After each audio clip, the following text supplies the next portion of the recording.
Olá, amigos, amigas. Hoje nós vamos falar de prevenção ao suicídio infantil. Estamos em setembro, na campanha do Setembro Amarelo, e é importante uma conscientização sobre a saúde mental, sobre a prevenção do suicídio, porque a Organização Mundial de Saúde já declarou que o suicídio é questão de epidemia. E por isso que é importante estender à infância, toda essa campanha dirigida aos pais, aos professores, às próprias crianças, adolescentes, porque é na infância que os alicerces emocionais estão sendo construídos.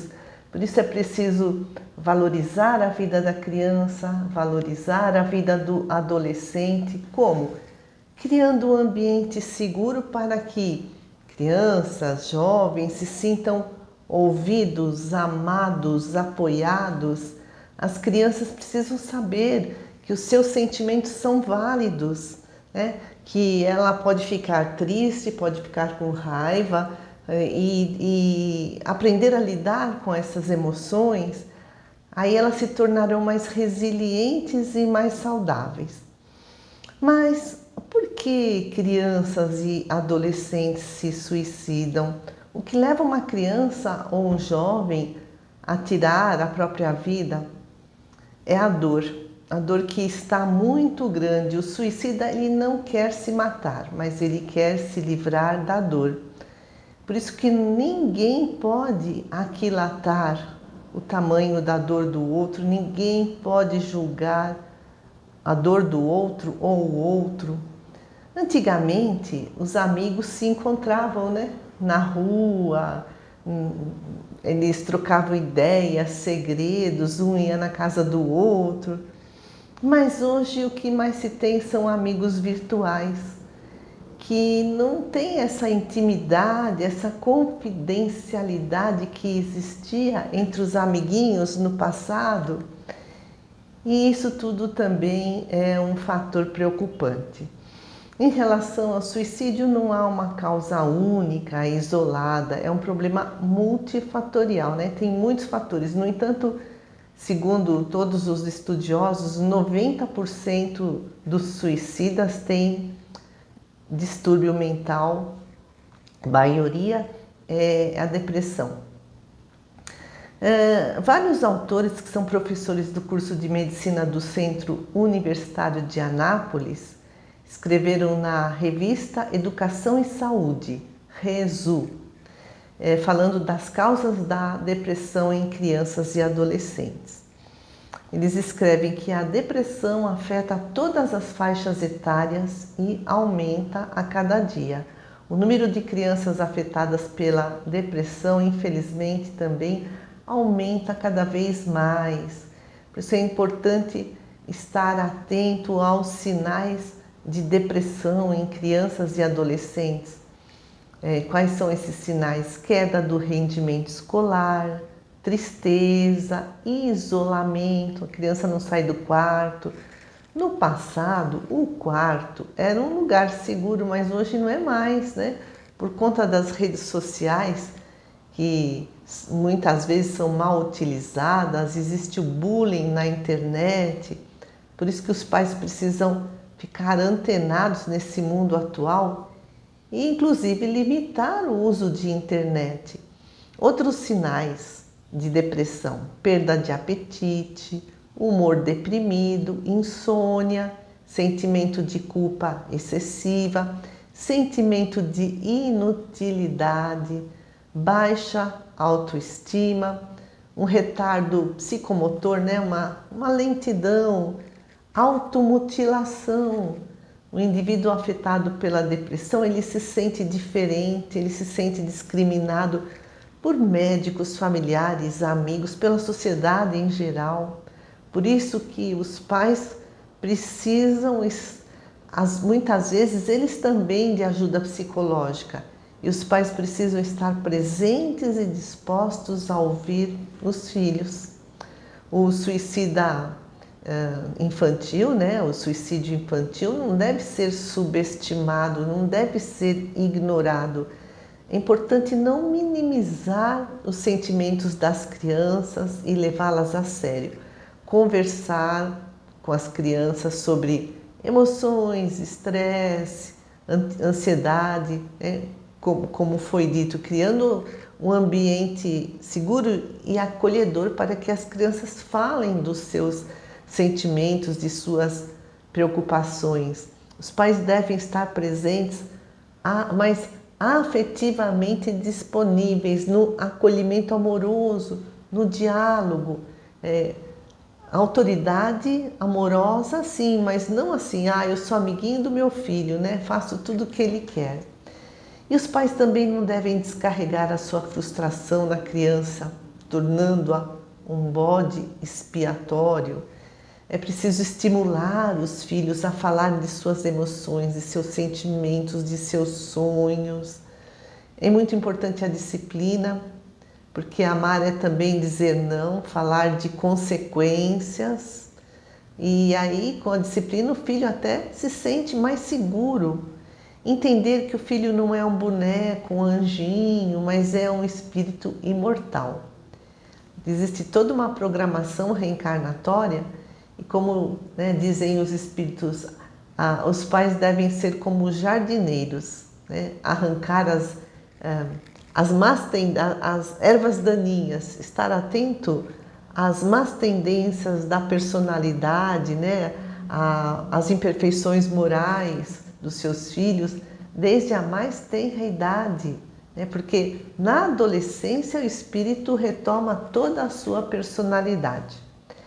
E é preciso procurar conhecer o filho, olhos nos olhos, perguntar: você gosta da sua vida? Você gosta de viver nesta família? E conversar também com a escola. Às vezes essa criança está até sofrendo bullying e não conta para ninguém. É preciso que estejamos atentos a esses sinais, precisamos estar alertas, buscar ajuda, se necessário, né? De psiquiatra, de psicólogo, de assistente social. Inclusive há pais que têm preconceito em relação a levar seus filhos ao psiquiatra. Mas não podemos julgar, né? E nessa revista, a Resu, também esses professores concluíram que às vezes a religião atrapalha. Quando há uma má interpretação de conceitos religiosos, isso pode promover exclusão social e a não aceitação do tratamento. Então, são aqueles pais fechados em suas crenças que têm dificuldade em aceitar o estado dos seus filhos. Então, os fatores predisponentes para a depressão: o desamparo, a insegurança. Às vezes a pessoa não gosta da sua aparência, a criança, o jovem, é uma insatisfação corporal, também as dificuldades de relacionamento familiar. O suicídio é uma transgressão às leis de Deus. Por isso gera sofrimento tanto ao suicida como aos familiares e amigos. Por isso que é importante conhecer as leis de Deus, é importante fazer o evangelho no lar, levar a criança na evangelização infantil para ela conhecer essas leis de Deus. A Joana de Ângeles, no livro Em Busca da Verdade, escreve que a existência humana é como o curso de um rio que busca o mar. A nascente do rio parece frágil, parece insignificante, mas o rio vai recebendo afluentes, vai aumentando o seu volume, vai vencendo os obstáculos do caminho até chegar no mar, no oceano. Os afluentes são as experiências de aprendizagem que aumentam essa nossa bagagem intelecto, moral, e a força do volume da água, né, que o rio vai se avolumando, é o amadurecimento psicológico que nos leva a vencer impedimentos. Mede-se a estrutura moral de um indivíduo não pelos êxitos que ele realiza, mas pelo empenho no prosseguimento das lutas diárias. Isso é resiliência. E ao longo da jornada evolutiva, né, a gente se equivoca, ainda somos espíritos imperfeitos e com isso nos afastamos das leis de Deus. É como a ovelha que se afasta do rebanho, mas o pastor vai buscar a sua ovelha. O pastor pode ser entendido também como a nossa consciência. O pastor, né, que tem essa atitude maternal para não reincidirmos no erro. O pastor está sempre vigilante, é a nossa consciência que muitas vezes usa do cajado, muitas vezes usa do cão, né, para trazer a ovelha de volta. Pastor é essa nossa consciência vigilante que impõe sofrimentos, muitas vezes, né, que se encarregam de apontar o rumo certo para que, né, seja encontrado aquilo que foi transviado, aquilo que foi deixado na retaguarda. Joana de Ângeles escreve que Jesus nos ensinou a tomarmos a nossa própria cruz e segui-lo. E com isso ele está propondo a conquistarmos a autoconsciência, a assumirmos as nossas responsabilidades, a buscar ser em vez de ter ou parecer. Porque a vida não é só sensação, né? Eu vejo, eu olho, eu degusto, eu escuto. Não é só sensação, não é só ter, não é só o material. Mas a vida é principalmente emoção, a vida é ser. O ser é mais psicológico do que fisiológico. Por isso que existe esse conflito interior entre o ter e o ser. E a Joana traz um alerta aos pais. Educa-se a criança para ter, para triunfar na vida, para possuir e gozar, mas não se educa sobre a vida com as suas dificuldades. E isso leva a construir uma visão neurótica do mundo, de Deus, né?